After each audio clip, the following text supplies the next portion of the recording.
பூஞ்சோலை மாணவர்கள் அனைவருக்கும் வணக்கம். இன்னைக்கு 25-26 ஜூலை 2026 2 நாள் நியூஸ் பேப்பர் பார்க்க போகிறோம்ப்பா. ஸோ ஹெட்லைன் என்ன அப்படின்னு சொல்லி பார்த்தீங்கன்னா, தேர்வு முறைகேட்டுக்கு கடும் தண்டனை அப்படின்னு சொல்லி கொடுத்துருக்காங்க. அதுக்கான வரைவு மசோதாக்கு மத்திய அமைச்சரவை ஒப்புதல் கொடுத்துருக்காங்க. இது என்ன அப்படின்னு சொல்லி பார்த்தீங்கன்னா, இந்த தேர்வு முறைகேடு, அதாவது வினாத்தாள் கசியுது பார்த்தீங்களா, அந்த இதுக்கெலாம் பார்த்தீங்க அப்படின்னா இனிமேல் அதிகபட்சமாக 10 ஆண்டுகள் வரை சிறை தண்டனையும் அதிகபட்சம் 10 கோடி ரூபாய் வரை அபராதமும் விதிக்கப்படும் அப்படின்னு சொல்லிட்டு இந்த புது மசோதா படி சொல்லியிருக்காங்க. இதுக்கு முன்னாடி 2024 ஜூன் மாதம் இந்த சட்டம் ஏற்றிருக்காங்க. அப்போ எவ்வளோ இருந்திருக்கு அப்படின்னா 3 முதல் 5 ஆண்டுகள் சிறை தண்டனையும் 1 கோடி ரூபாய் அபராதமும் இருந்திருக்கு. ஆனால் இப்போ புது வரைவு மசோதா படி அதை அப்படியே டபுள் மடங்கா ப்ளஸ் 10 மடங்கு ஆக்கியிருக்காங்க. அபராதம் 10 கோடி ரூபாய் வரை அபராதமும் 5 முதல் 10 ஆண்டுகள் வரை சிறை தண்டனையும் குறைஞ்சபட்சம் கொடுப்போம் அப்படின்னு சொல்லியிருக்காங்க. ஸோ பார்க்கலாம், சரிங்களா. இந்த இருக்கு பார்த்தீங்களா, 10 கோடி வரை அபராதமும் விதிக்க முன்மொழியப்பட்டுள்ளது அப்படின்னு சொல்லியிருக்காங்க. அப்படியே 10 மடங்கு அதிகரிச்சிருக்காங்க. பார்ப்போம் என்ன நடக்குது அப்படின்னு சொல்லிட்டு. ஓகே, வினாத்தாள் கசிய விடாமல் தடுக்கணும், அதுதான் மெயின்.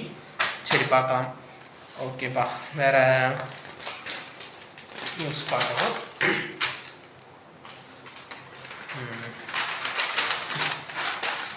இதுவும் நியூஸ் இல்லை. இது எல்லாமே நீங்கள் பார்த்தீங்கன்னா தெரியும், ஃபுல் அண்ட் ஃபுல்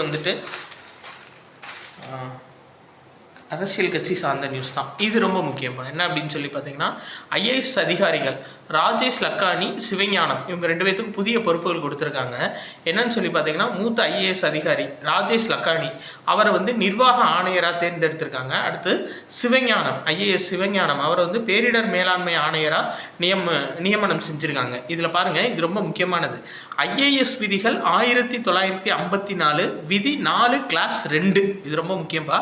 ஐஏஎஸ் விதிகள் 1954 விதி 4 கிளாஸ் 2 கீழ் நில நிர்வாக கூடுதல் தலைமைச் செயலாளர் ஆணையர் அப்படின்ற ஒரு தற்காலிக பதவி 1 ஆண்டு காலத்துக்கு உருவாக்கப்பட்டிருக்கு, சரிங்களா. இப்போ புதுசாக உருவாக்கியிருக்காங்க. என்ன அப்படின்னா, நில நிர்வாக கூடுதல் தலைமைச் செயலாளர் ஆணையர் அப்படின்ற தற்காலிக பதவி ஐஏஎஸ் விதிகள் 1954 விதி 4 கிளாஸ் 2 படி. அதுபடி பார்த்தீங்க அப்படின்னா நிர்வாக அதிகாரி, அதோட நிர்வாக அதிகாரியை ராஜேஷ் லக்கானி அவரை தேர்ந்தெடுத்திருக்காங்க, சரிங்களாப்பா. சரி, ரைட், ஓகே. வேற இது பாருங்கள், ரொம்ப முக்கியம். ஏற்கனவே நம்ம பார்த்த நியூஸ் தான் திரும்ப கொடுத்துருக்காங்க. என்னென்னா, தேசிய கௌரவத்துக்கு அவமதிப்பு ஏற்படுத்துவதை தடுக்கும் சட்ட திருத்த மசோதா 2026 அப்படின்னு சொல்லி அந்த மசோதா திருத்தம் பண்ணியிருக்காங்க, சரிங்களா. இது ஏற்கனவே தேசிய கௌரவத்துக்கு அவமதிப்பு ஏற்படுத்துவதை தடுக்கும் சட்டம் 1971 திருத்தம் கொண்டு வந்திருக்காங்க. இது ரொம்ப முக்கியம்பா.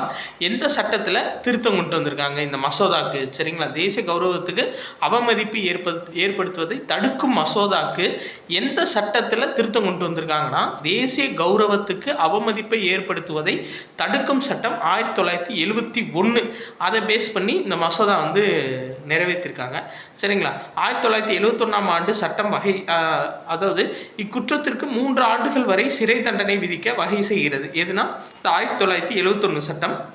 இப்போ இந்த திருத்த மசோதா நிறைவேற்றினோடனே நம்ம அது சார்ந்த இன்ஃபர்மேஷன் ஃபுல் அண்ட் ஃபுல்லாக கொடுப்பாங்க, அதை நம்ம பார்க்கலாம், சரிங்களா. இப்போ 1971 சட்டம் படி என்னன்னா, தேசிய கௌரவத்துக்கு அவமதிப்பு ஏற்படுத்தணும்னா 3 ஆண்டுகள் வரை அவங்களுக்கு சிறை தண்டனை இருக்குது, சரிங்களா. இது ரொம்ப முக்கியப்பா. இது பாருங்கள், ஊட்டச்சத்து குறைபாட்டை போக்க என்ன நடவடிக்கை அப்படின்னு நம்ம தமிழ்நாடு எம்பி கேட்ட கேள்விக்கு பதில் அளிச்சிருக்காங்க.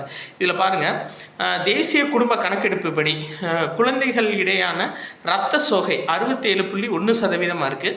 பெண்களுக்கு இடையான இரத்த சோகை 57%, ஊட்டச்சத்து 57% இருக்குது. இது 2 முக்கியம், சரிங்களா. அடுத்து பாருங்கள், ஊட்டச்சத்து குறைபாட்டை போக்க மிஷன் போஷன் 2.0 திட்டம் செயல்படுத்தப்பட்டு வருகிறது அப்படின்னு கொடுத்துருக்காங்க. இது ரொம்ப முக்கியம். அதே மாதிரி நாடு முழுவதிலும் 14 லட்சம் அங்கன்வாடி மையங்களின் செயல்பாடுகளை போஷன் ட்ராக்கர் அப்படின்ற செயலி மூலம் நேரடியாக அரசு கண்காணிக்கிறது அப்படின்னு சொல்லி கொடுத்துருக்காங்க. அப்போ இது ரொம்ப முக்கியம்பா. மிஷன் போஷன் 2.0 திட்டம் எதுக்கு அப்படின்னா, ஊட்டச்சத்து குறைபாட்டை போக்குறதுக்கான இந்த திட்டம். ப்ளஸ் அது போக போஷன் ட்ராக்கர் அப்படின்றது அங்கன்வாடிகளில் குழந்தைகள் மற்றும் பெண்களுக்கான அந்த ஊட்டச்சத்து இது சரிவர போகுதா அப்படின்னு மத்திய அரசு நேரடியாக கண்காணிக்கக்கூடிய மொபைல் ஆப், சரிங்களா. அடுத்து இந்த பாருங்கள், பணியிடங்களில் பெண்களுக்கு நிகழும் பாலியல் துன்புறுத்தலை தடுக்க ஸ்ரீ பாக்ஸ் இணையதளம் ரொம்ப முக்கியம். 2024 ஆகஸ்ட் 29 துவங்கப்பட்டுச்சுப்பா. ரொம்ப முக்கியமானது பாருங்கள். பணியிடங்களில் பெண்களுக்கு நிகழக்கூடிய பாலியல் துன்புறுத்தலை தடுக்கிறதுக்காக புகார் அளிக்கக்கூடிய இணையதளம் ஸ்ரீபாக்ஸ் இணையதளம். சரிங்களா, 10க்கும் மேற்பட்ட பணியாளரை கொண்ட ஒரு நிறுவனம் இருந்துச்சு அப்படின்னா அந்த நிறுவனத்தில் இருக்கவங்க அது வந்து பதிவு செய்யப்பட்ட நிறுவனமாக இருக்கணும். ப்ளஸ் அந்த நிறுவனத்தில் இருக்கவங்க இதுவரை 1.89 லட்சத்துக்கு அதிகமான நிறுவனங்கள் வந்து இந்த ஸ்ரீபாக்ஸ் இணையதளத்தில் இணைஞ்சிருக்காங்க. 10க்கும் மேற்பட்ட தொழிலாளர்களை கொண்ட நிறுவனங்கள். சரிங்களா, ரைட், ஓகே. அடுத்தது பார்க்கலாம். காமன்வெல்த் போட்டி தொடங்கியிருக்கு. நம்ம ஏற்கனவே பார்த்தோம், கிளாஸ்கோவில் தொடங்கியிருக்கு, ஸ்காட்லாந்தோட. ஸோ இந்திய தேசிய கொடி ஏந்தி வந்தவங்க யாருன்னா பளுதூக்கல் வீராங்கனை மீராபாய் சானு, குத்துச்சண்டை வீராங்கனை லவ்லினா போர்கோஹெய்ன். சரிங்களா, போர்கோஹெய்ன் அவங்க பேர், லவ்லினா போர்கோஹெய்ன் ப்ளஸ் குத்துச்சண்டை வீராங்கனை மீராபாய் சானு. சரிங்களா, அவங்க 2 பேர் தான்ப்பா கொடியை ஏந்தி வந்தவங்க. சரிங்களா, ரைட், ஓகே. அடுத்தது பார்க்கலாம். அடுத்து 26ஆம் தேதி மத்திய கல்வி அமைச்சர் தர்மேந்திர பிரதான் அவர் ராஜினாமா பண்ணியிருக்காரு. ஏன்னா அந்த காக்ரோச் ஜனதா பார்ட்டி ஓட போராட்டத்தினால, அதாவது ஸ்டூடெண்ட்ஸ் போராட்டம் அப்படி தான் சொல்லணும். சரிங்களா, ப்ளஸ் புதிய மத்திய கல்வி அமைச்சராக நுகர்வோர் விவகாரத்துறை அமைச்சர் பிரல்ஹாத் ஜோஷி அவருக்கு கூடுதல் பொறுப்பு கொடுத்துருக்காங்க. சரிங்களா, ரைட், ஓகே. வேறு இதில் வந்து நியூஸ் கம்மி தான்.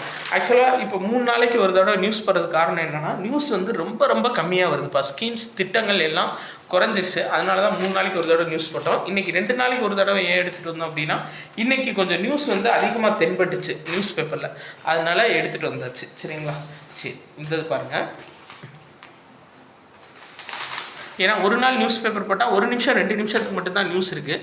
நம்ம மெனக்கிட்டு எடுத்து படிக்கக்கூடாது. எது தேவையோ அதை மட்டும் நம்ம படித்தா போதும். இது பாருங்கள், யுனெஸ்கோ பாரம்பரிய சின்னங்கள் பட்டியலில் சாரநாத் பௌத்த தலம் அது வந்து இடம்பெற்றிருக்கு.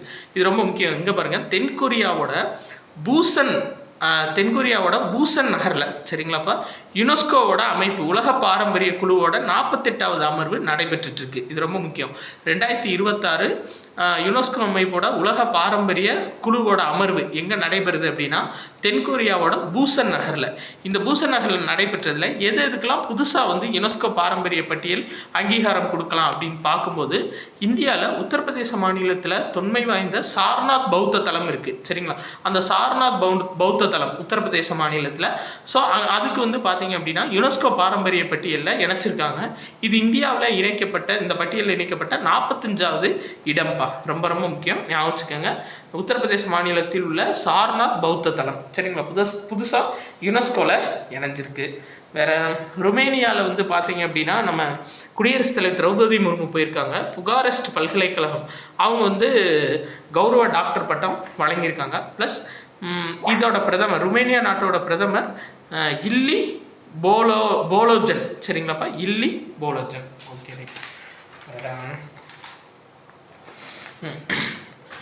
நம்ம இந்தியாவுக்கு முதல் தங்கம் கிடச்சிருக்குப்பா. இப்போ இதில் அப்படின்னா நம்ம பார்த்தோம்ல, அதாவது காமன்வெல்த் விளையாட்டு போட்டி. சரிங்களா, கிளாஸ்கோவில் நடைபெற காமன்வெல்த் விளையாட்டு போட்டியில் இது பாருங்கள், பவர் லிஃப்டிங்கில் ஜண்டு குமார் அவர் வந்து பார்த்தீங்கன்னா 190 கிலோ எடையை தூக்கி வெண்கல பதக்கம் வென்றிருக்காரு.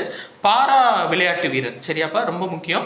190 கிலோ வெயிட் லிஃப்டிங்கில் ஜண்டு குமார் அவர் வந்து பார்த்தீங்க அப்படின்னா முதல் பதக்கத்தை இந்தியாவுக்கு பெற்றுக் கொடுத்துருக்காரு. பிரான்ஸ் பதக்கம் வாங்கியிருக்காரு. சரிங்களா, சரி, ரைட்டுப்பா. இதான் இப்போதைக்கான இன்ஃபர்மேஷன். ஸோ தொடர்ச்சியாக நம்ம பார்க்கலாம். சரிங்களா, ரைட். பாரா விளையாட்டு வீரர்ப்பா, மேபி கேட்கலாம், ஜண்டு குமார் எந்த விளையாட்டுடன் தொடர்புடையவர்னு சொல்லி கேட்கலாம். பாரா வெயிட் லிஃப்டிங் 190 கிலோ எடையை தூக்கி வெண்கல பதக்கம் வென்றிருக்காரு.